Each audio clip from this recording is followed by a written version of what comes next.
चलिए अब इसके रिपरकशन समझते हैं, इस बात के मायने समझते हैं, किसको क्या नुकसान है, किसको क्या फायदा है। जाहिर सी बात है, कांग्रेस पार्टी में लंबे समय तक जुड़े रहे जितिन प्रसाद, उससे कई बार केंद्रीय मंत्री बने, 2 बार लोकसभा सांसद बने, तो कांग्रेस पार्टी को तो डैमेज हुआ है।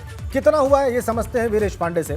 हमारे ब्यूरो चीफ लखनऊ से इस वक्त हमारे साथ सीधा कनेक्ट है। वीरेश, पहले तो यही समझ लेते हैं कि कांग्रेस को डैमेज कितना हुआ है, कितना नुकसान हुआ है, और क्या तकलीफ है कांग्रेस पार्टी में इस मूव के बाद।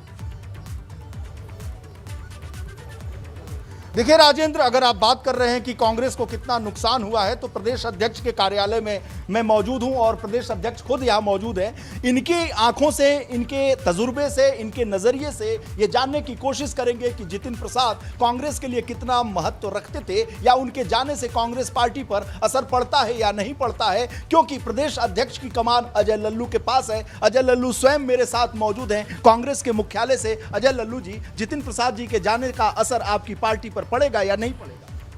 मैं समझता हूं कि कांग्रेस पार्टी ने जितना उनको मान सम्मान और उनकी पहचान बनाई, कांग्रेस पार्टी ने सांसद बनाया, मंत्री बनाया, उनके परिवार के लोगों को सांसद और मंत्री बनाया, महत्वपूर्ण पदों पर रखा, और अभी बंगाल का प्रभारी बनाया था कांग्रेस पार्टी ने। जो मान मर्यादा और सम्मान कांग्रेस पार्टी में मिल गई है, मुझे नहीं लगता कि वो कहीं भी जाएंगे ये मान मर्यादा और सम्मान मिल पाएगी। अभी 2017 में मान मर्यादा और सम्मान की अगर आप बात करेंगे तो असम इसका उदाहरण है। आपकी पार्टी के हेमंत बिश्व शर्मा कभी मुख्यमंत्री नहीं बन पाए। राहुल गांधी के दरवाजे पर गए थे, उन्हें चाय तक नहीं पूछा गया था। भारतीय जनता पार्टी में आए, 5 साल के अंदर असम, गुवाहाटी, पूरे प्रदेश के मुख्यमंत्री बन गए हैं। ये उदाहरण, ये उत्साह लोगों के अंदर आ रहा है कि भारतीय जनता पार्टी में अगर जाएंगे तो उन्हें इस कदर भी सम्मानित किया जाएगा, मुख्यमंत्री बना दिया जाएगा। जिस राहुल गांधी के लिए हेमंत बिश्व शर्मा की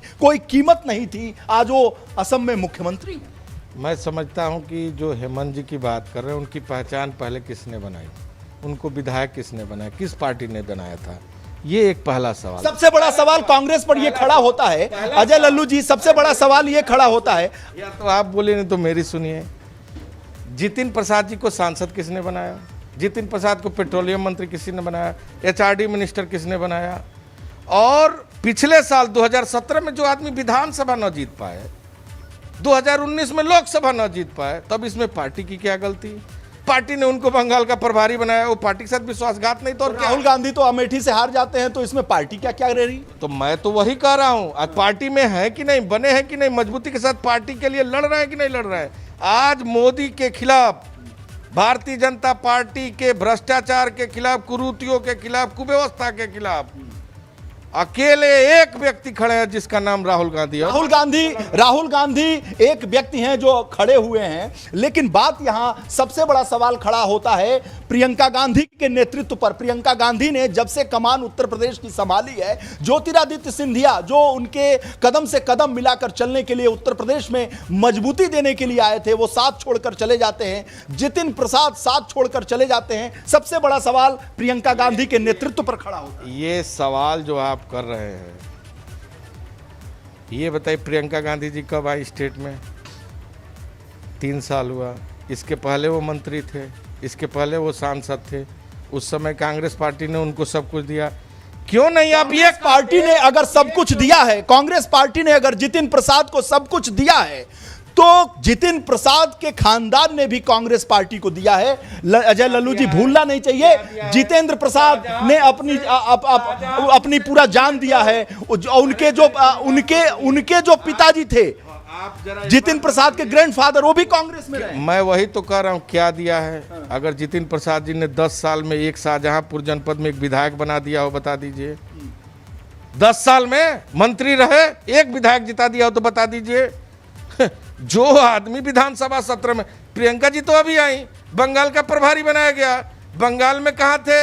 मैं ये सवाल कर रहा हूं, सत्ता का सुख भोगने के आदी हो गए हैं, लोगों को बंद कमरे में रहने के आदी हो गए। 4 दिन पहले अखिलेश यादव जी के साथ भोजन करके आए, जैसा कि सूत्र बता रहे हैं, और आज भाजपा में चले गए। भी सूत्रकार हो गए क्या? मैं समझ रहा हूं कि जिसके अपना कोई चरित्र ही नहीं, वो दूसरे पर आरोप लगाना बंद करे। पहले आईने में देखे, उनका चेहरा उनको बता देगा कि उन्होंने कांग्रेस के साथ क्या किया है। जिसने पहचान, आज अजय लल्लू है, मैं दावे के साथ कर रहा हूं, ये नोट करके रखिएगा और लोड करके रखिएगा अपने कैमरे में। अजय लल्लू की पहचान कांग्रेस ने बनाई है। अगर 2012 में अजय लल्लू को किसी ने विधायक का टिकट दिया है गरीब के बेटे को, तो राहुल गांधी ने दिया। आज 2017 में सीएलपी लीडर किसी ने बनाया तो राहुल गांधी ने बनाया, और आज उत्तर प्रदेश कांग्रेस का अध्यक्ष बनाया तो आदरणीय सोनिया गांधी जी ने बनाया। ये पहचान है कांग्रेस पार्टी का और कांग्रेस का एक कार्यकर्ता है। नहीं तो आप कह रहे हैं कि जितिन प्रसाद अखिलेश यादव से भी मिला है। तो मैं वही तो कह रहा हूं कि जो घाट घाट के पानी पिए उसके बारे में क्या कहना। बहुत बहुत धन्यवाद। आचार्य प्रमोद कृष्णन भी योगी जी की तारीफ कर रहे हैं। अजय जी, बहुत बहुत धन्यवाद। अजय जी एक देखिए, एबीपी गंगा के दर्शक ये जानना चाहते हैं, अजय लल्लू जी आप प्रदेश अध्यक्ष, बड़ा अच्छा होता, आचार्य प्रमोद, मैं तो बड़ा अच्छा होता कि 4 साल में उत्तर प्रदेश में 500 से अधिक लोग जहरीली शराब से मर गए।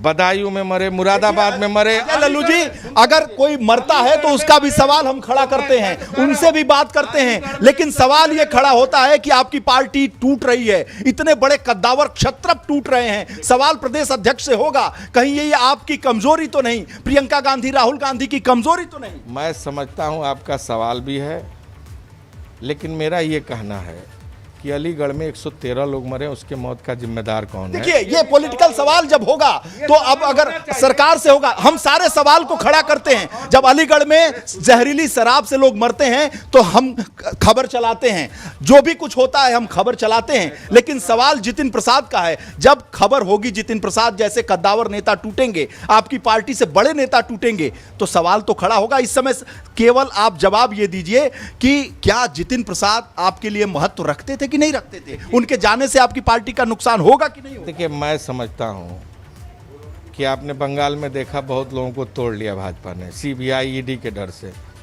ऐसे तमाम लोगों को भी तोड़ने का प्रयास किया। पार्टियां नहीं खत्म होती, और खासकर कांग्रेस पार्टी एक विचारधारा है। मेरे कोई आने से, किसी के जाने से पार्टी नहीं समाप्त हो सकती। 125 साल पुरानी पार्टी है, धीरे धीरे खत्म होती जा रही है। 125 साल पुरानी नहीं खत्म होगी, अभी समय आने दीजिए। 24 में भी आ रहे हैं और उत्तर प्रदेश में 22 में भी आ रहे हैं। 22 मतलब आपकी सरकार बनेगी पूरे मजबूत इरादे के साथ। गांव, गरीब, खेत खलियान, नौजवान, किसान के मुद्दों को लेकर कांग्रेस ने संघर्ष किया। एक सवाल आप लाठी जरूर का पूछिए। याद है प्रियंका गांधी का। 22 में आप आ जाएंगे सत्ता में? एक सवाल बिल्कुल आपसे जरूर आएंगे। पूछिए कि और जब उत्तर पिछली प्रदेश की बार जनता का लगभग आशीर्वाद ज्वाइन भी कर हासिल लिया था होगा। जितिन प्रसाद आपको ने। याद होगा, अगर हाथरस की बेटी को न्याय दिलाना हो, उन्नाव की बेटी को न्याय दिलाना हो, वीरेश, ये आदिवासी जरूर भाई जानने बहनों का को प्रयास न्याय करिए कि दिलाना। पिछली बार जितिन एक प्रसाद सवाल को आप कैसे, स्टूडियो किस से बात पूछा को जाए। कहकर रोका गया था? कांग्रेस पार्टी क्या ने लड़कर क्या आंदोलन क्या किया। बात की थी प्रियंका गांधी ने जब पिछली बार लगभग जा चुके थे जितिन प्रसाद को रोका गया? क्या बार्गेनिंग की गई थी? प्रियंका गांधी ने क्या आश्वासन दिया था पिछली बार जब 2019 से पहले उनका जो लाओ लश्कर है तो कूच कर गया था लखनऊ की तरफ से भारतीय जनता पार्टी में, और शामिल होने जा रहे थे? आखिर क्या आश्वासन था कि उस समय रुक गए, और इस समय आश्वासन ऐसा नहीं मिल पाया कि वो नहीं रुके? और वही जितिन प्रसाद हैं जिन्होंने अभी बंगाल में कहा था, प्रभारी थे, कि गुजरात मॉडल बंगाल में नहीं लागू। मैं समझता हूं कि ये जो आपका सवाल है, सवाल में ही जवाब छिपा हुआ है। बार्गेनिंग आपने शब्द इस्तेमाल किया। मैं कह रहा हूं कि उनको पश्चिम बंगाल का प्रभारी बनाया गया, CWC के मेंबर हुए। पिछले दिनों उन्होंने केंद्रीय नेतृत्व पर भी सवाल उठाया था। फिर भी ये देखिए हमारी कितनी बड़ी पार्टी है, लोकतांत्रिक पार्टी, सबके विचारों को मानने के बाद भी उनको किसी तरह का कोई कार्रवाई नहीं की, और उनको पूरी तरह लोकतांत्रिक प्रक्रिया पर विश्वास करते हुए सम्मान दिया, पश्चिम बंगाल के प्रभारी बनाया। और जिसको प्रभारी बनाया, मैं तो कहता अगर बहुत बहादुर वीर थे तो 2017 का विधानसभा जीत लेते, 2019 का लोकसभा जीत लेते, तो मैं उनको मानता वो वीर थे। 10 साल मंत्री थे, 2 बार लोकसभा हार गए। तो भैया, सत्ता पर बैठने की जिसको आदत हो जाए ना, वो सड़क पर संघर्ष नहीं कर सकता। और विश्वासघात जो किया है, जो पार्टी ने पहचान बनाई है, समय बता देगा कि वो क्या क्या कर। आखिरी सवाल है, जो टीम 23 बनी थी, जो सोनिया गांधी के नेतृत्व पर, राहुल गांधी के नेतृत्व पर, प्रियंका जिसने पत्र लिखा, जिसने टीम 23 के लोगों ने यह कहा कि नेतृत्व में परिवर्तन होना चाहिए, कार्यशैली में बदलाव होना चाहिए, उसके मेंबर रहे जितिन प्रसाद, उन्होंने भी पत्र लिखा था, बगावत किया था। तो क्या आपको लगता है कि गुलाम नबी आजाद, आनंद शर्मा, जो मनीष तिवारी, इस तरह के जो लोग हैं वो पार्टी से बगावत करेंगे, एक एक करके अलग होते जाएंगे? मैं समझता हूं कि कांग्रेस पार्टी सभी की पार्टी है, सभी वर्गों की पार्टी, धर्मों की पार्टी, विचारधारा की पार्टी है, संविधान पर विश्वास करने वाली पार्टी है और आदरणीय राहुल गांधी के नेतृत्व में देश में उन तमाम विषयों और मुद्दों को लेकर संघर्ष करती राहुल रहेगी। गांधी के नेतृत्व में कि प्रियंका गांधी के नेतृत्व भैया देश में आदरणीय राहुल गांधी के नेतृत्व में और उत्तर प्रदेश में प्रियंका गांधी के नेतृत्व में। चलिए, प्रियंका गांधी के नेतृत्व में याद दिलाना पड़ा और राहुल गांधी के नेतृत्व में पूरे देश में सरकार बनाएगी 2024 में और 22 में तो उत्तर प्रदेश में ठीक है, 2/3 मेजॉरिटी के साथ कांग्रेस सत्ता में आने जा रही है। जितिन प्रसाद ने यह चूक कर दिया कि कैसे उन्होंने पार्टी बदल दी। देखिए, बहुत उत्साह है अजय लल्लू में। वो ये जानते हैं कि 2022 में कांग्रेस की प्रचंड बहुमत के साथ सरकार बनेगी। ये बातें हास्यास्पद हो सकती हैं या नहीं हो सकती हैं, एबीपी गंगा के दर्शक देख रहे होंगे तो वो समझ रहे होंगे कि संगठन के स्तर पर पार्टी के कार्यकर्ताओं के उत्साह के स्तर बात करते हैं कांग्रेस में कितना उत्साह है, कितनी ताकत है संगठन के स्तर पर, कितनी अजय लल्लू मजबूती के लिए कठिन दिन है। कांग्रेस को डिफेंड करना और जितिन प्रसाद के भाजपा में जाने पर टिप्पणी करना, यह समझा जा सकता है वीरेश, और आपने तमाम सवाल भी किए। हम और चर्चा करेंगे, हमारे साथ बने रहिए आप।